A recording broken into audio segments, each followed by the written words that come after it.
भोगवती नाम की एक नगरी थी। उसमें राजा रूपसेन राज करता था। उसके पास चिंतामणि नाम का एक तोता था।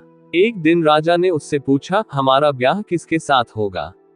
तोते ने कहा, मगध देश के राजा की बेटी चंद्रावती के साथ होगा। राजा ने ज्योतिषी को बुलाकर पूछा तो उसने भी यही कहा। उधर मगध देश की राजकन्या के पास एक मैना थी। उसका नाम था मदन मंजरी। एक दिन राजकन्या ने उससे पूछा कि मेरा विवाह किसके साथ होगा, तो उसने कह दिया कि भोगवती नगर के राजा रूपसेन के साथ। इसके बाद दोनों का विवाह हो गया। रानी के साथ उसकी मैना भी आ गई। राजा रानी ने तोता मैना का ब्याह करके उन्हें एक पिंजरे में रख दिया। एक दिन की बात है कि तोता मैना में बहस हो गई। मैना ने कहा, आदमी बड़ा पापी, दगाबाज और अधर्मी होता है। तोते ने कहा, स्त्री झूठी, लालची और हत्यारी होती है। दोनों का झगड़ा बढ़ गया तो राजा ने कहा, क्या बात है, तुम आपस में लड़ते क्यों हो? मैना ने कहा, महाराज, मर्द बड़े बुरे होते हैं। इसके बाद मैना ने एक कहानी सुनाई। इलापुर नगर में महाधन नाम का एक सेठ रहता था। विवाह के बहुत दिनों के बाद उसके घर एक लड़का पैदा हुआ। सेठ ने उसका बड़ी अच्छी तरह से लालन पालन किया, पर लड़का बड़ा होकर जुआ खेलने लगा। इस बीच सेठ मर गया। लड़के ने अपना सारा धन जुए में खो दिया। जब पास में कुछ न बचा तो वह नगर छोड़कर चंद्रपुरी नामक नगरी में जा पहुंचा। वहां हेमगुप्त नाम का साहूकार रहता था। उसके पास जाकर उसने अपने पिता का परिचय दिया और कहा कि मैं जहाज लेकर सौदागरी करने गया था। माल बेचा, धन कमाया, लेकिन लौटते में समुद्र में ऐसा तूफान आया कि जहाज डूब गया और मैं जैसे तैसे बचकर यहाँ आ गया। उस सेठ के एक लड़की थी रत्नावती। सेठ को बड़ी खुशी हुई कि घर बैठे इतना अच्छा लड़का मिल गया। उसने उस लड़के को अपने घर में रख लिया और कुछ दिन बाद अपनी लड़की से उसका ब्याह कर दिया। दोनों वहीं रहने लगे। अंत में एक दिन वहां से विदा हुए। सेठ ने बहुत सा धन दिया और एक दासी को उनके साथ भेज दिया। रास्ते में एक जंगल पड़ता था।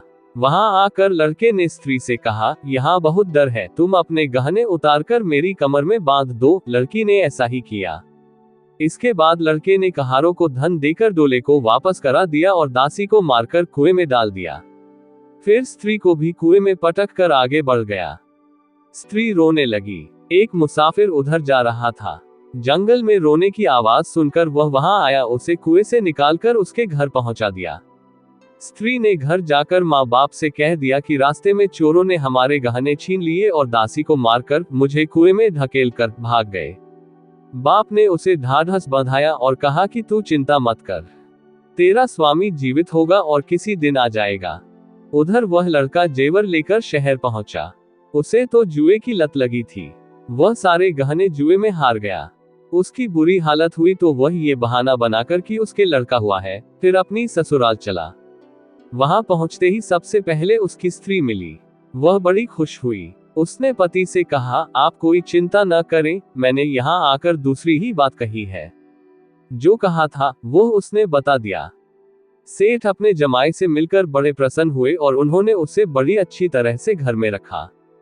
कुछ दिन बाद एक रोज जब वह लड़की गहने पहने सो रही थी, उसने चुपचाप छुरी से उसे मार डाला और उसके गहने लेकर चंपत हो गया। मैना बोली, महाराज, ये सब मैंने अपनी आंखों से देखा। ऐसा पापी होता है आदमी। राजा ने तोते से कहा, अब तुम बताओ कि स्त्री क्यों बुरी होती है। इस पर तोते ने ये कहानी सुनाई। कंचनपुर में सागरदत्त नाम का एक सेठ रहता था। उसके श्रीदत्त नाम का एक लड़का था। वहां से कुछ दूर पर एक और नगर था, श्री विजयपुर। उसमें सोमदत्त नाम का सेठ रहता था। उसके एक लड़की थी, वह श्रीदत्त को ब्याही थी। ब्याह के बाद श्रीदत्त व्यापार करने परदेश चला गया। 12 बरस हो गए और वह ना आया तो जयश्री व्याकुल होने लगी। एक दिन वह अपनी अटारी पर खड़ी थी कि एक आदमी उसे दिखाई दिया। उसे देखते ही वह उस पर मोहित हो गई। उसने उसे अपनी सखी के घर बुलवा लिया। रात होते ही वह उस सखी के घर चली जाती और रात भर वहां रहकर दिन निकलने से पहले ही लौट आती। इस तरह बहुत दिन बीत गए। इस बीच एक दिन उसका पति परदेश से लौट आया। स्त्री बड़ी दुखी हुई, अब वह क्या करे। पति हारा थका था। जल्दी ही उसकी आंख लग गई और स्त्री उठकर अपने दोस्त के पास चल दी। रास्ते में एक चोर खड़ा था। वह देखने लगा कि स्त्री कहाँ जाती है। धीरे धीरे वह सहेली के मकान पर पहुंची। चोर भी पीछे पीछे गया।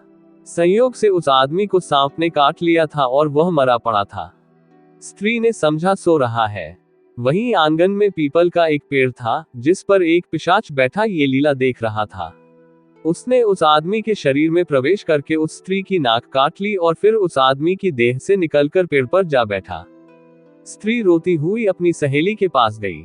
सहेली ने कहा कि तुम अपने पति के पास जाओ और वहां बैठकर रोने लगो। कोई पूछे तो कह देना कि पति ने नाक काट ली है। उसने ऐसा ही किया। उसका रोना सुनकर लोग इकट्ठे हो गए। आदमी जाग उठा। उसे सारा हाल मालूम हुआ तो वह बड़ा दुखी हुआ।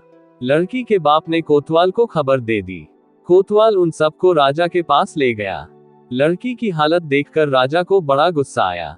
उसने कहा, इस आदमी को सूली पर लटका दो। वह चोर वहां खड़ा था। जब उसने देखा कि एक बेकसूर आदमी को सूली पर लटकाया जा रहा है तो उसने राजा के सामने जाकर सब हाल सच सच बता दिया। बोला, अगर मेरी बात का विश्वास न हो तो जाकर देख लीजिए, उस आदमी के मुंह में स्त्री की नाक है। राजा ने दिखवाया तो बात सच निकली। इतना कहकर तोता बोला, हे राजा, स्त्रियां ऐसी होती हैं। राजा ने उस स्त्री का सिर मुंडवाकर गधे पर चढ़ाकर नगर में घुमवाया और शहर से बाहर छुड़वा दिया। ये कहानी सुनाकर बेताल बोला, राजा बताओ कि दोनों में ज्यादा पापी कौन है। राजा ने कहा, स्त्री। बेताल ने पूछा, कैसे। राजा ने कहा, मर्द कैसा ही दुष्ट हो, उसे धर्म का थोड़ा बहुत विचार रहता ही है।